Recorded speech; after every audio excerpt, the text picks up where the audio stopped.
5 mistakes that people make with their water quality for aquaponics.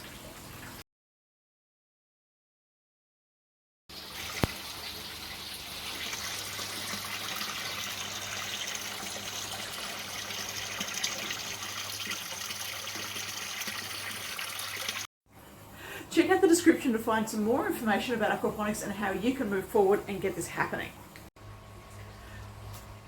Water quality and some of the basic mistakes that people make regarding their water quality. They don't test the water. That's the biggest mistake. People make an assumption and they assume and they don't realise that you need to monitor and keep an eye on your water quality. This is a freshwater master test kit. It covers pH, both high and low.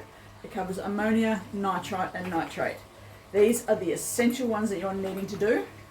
You also need to do iron and your KH. Well, I had a brain meltdown there, just didn't want to work. They're the basic water testing, and there's other ones that you can do too. But if you're not doing these, then you are going to have trouble. How can you balance out how many fish to vegetables to grow? How do you know that there's no problem happening within your system? How do you know that if your pH is dropping and where it's at? Because remember, look at the cycling, how to cycle your system videos, your pH will naturally drop during the nitrification process. So you must do your water test kits checks. So that's one problem. Second problem, I'm a little baffled in this day and age, but it's definitely a problem that's up there. We have our, freshwater test kit, and we have instructions, people, and we actually have it in multiple languages. Same instructions, multiple languages. Please read your instructions, because I'm very baffled that people don't read the instructions. They don't understand how to actually do the basic water quality testing. Now, this is an API test kit. And my ammonia has bottle 1, bottle 2. My nitrite has 1 bottle, different amount of drops. Each kit, each test in here has a different number of drops that we use. You need to do different things. Some of them have 2 bottles, some of them have 1 bottle. Follow the instructions, people. This is a simple, basic mistake, but so many people are making. Don't forget to hit that subscribe button. I'm putting videos up every couple of days, so make sure that you hit subscribe so you can get all of them. Okay. Third problem that I'm seeing within water quality tests.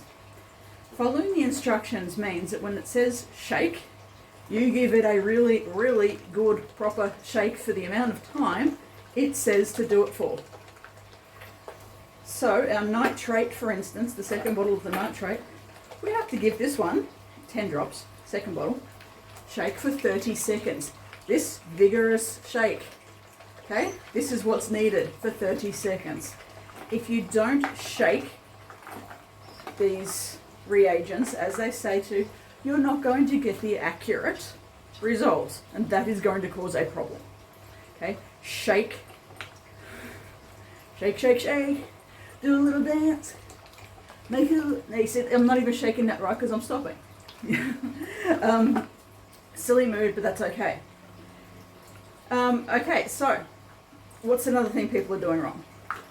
I have done this deliberately. I have left, you can see there's colour in these test tubes, because I've been trying to get some water quality pictures for something, and I've left it in there. Now, if you don't clean these out straight away, they will start to stain your glass. What's the biggie? We get some stained glass in our test tubes, no biggie, right? Well, it kind of is, because what I'm wanting to show you is this is our nitrite. Okay, so it's nice and blue. You can see it there, nice and blue. Now, this is my ammonia, right? No ammonia. Awesome, I love that. And this is my nitrite. No nitrite, right? So good water quality test here. But if I leave this in here for too long, it's going to start staining blue. And if I then use this again for either nitrite, it'll give me a different result. I make sure I've got to clean it out. But if I have that stain slightly blue and use it for my ammonia, and just say I've got a little bit of ammonia in there, just trace amounts, 0.25, but I'm using a blue tinged, blue stained vial, this is going to show me an inaccurate result. It's going to show me I have more ammonia in the system than what I actually do. We don't want our test tubes to stain, so we want to clean them out. So what are we wanting to do? We're wanting to fill up and clean our test tubes. So you take your water sample, don't do it over your fish tank. That's number 5, and we'll talk about that now while the other one. Take a water sample and move it away from your system. Dropping your water test kits, especially the vials that have reagents in it, in your aquaponics system, big problem. You're wanting to take a sample, and I have just added a little bit of iron into the system, so you can see there's a little bit of red in there because this is a high pH one. So I take the water sample, and then I take that in. I actually generally do that inside. And I have my little bench, and I do all of my water quality. But I've got the water sample and I'm doing it away from the fish. We need to make sure that we're not dropping anything in there accidentally. So what I will do is, oopsie, I use a syringe because that is one of the best ways of being able to get it to the 5 ml mark. Syringe a little bit out. I will then rinse out the vial with the water that I'm wanting to test, and tip that away.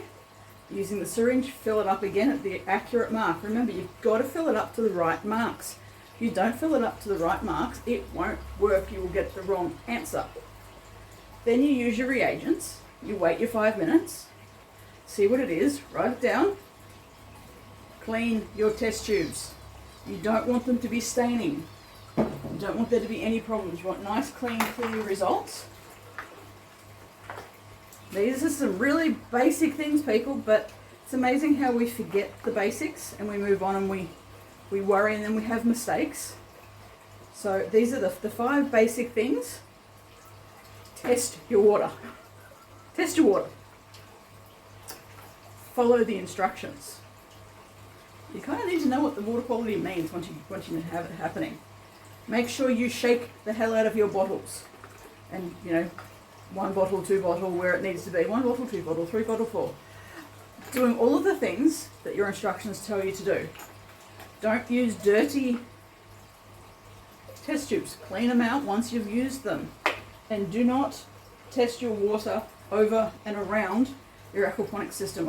I drop everything, okay? I know that this is a problem with me. I have things set up around me because I know what my limitations are. I drop stuff. I do not want to be dropping my test kit, my test tube, anything in the aquaponics system with reagents in it because it can be toxic for the fish. Okay, so I know that's what I need to do, just like I know I can't have valves on the ground where I'm going to kick them because I have big boots on when I walk around, and I will end up kicking the valves, which, how do I know? From lots of experience of kicking the valves and breaking them. Some basic steps and basic things that people forget. Hopefully now you'll remember to get your water quality right.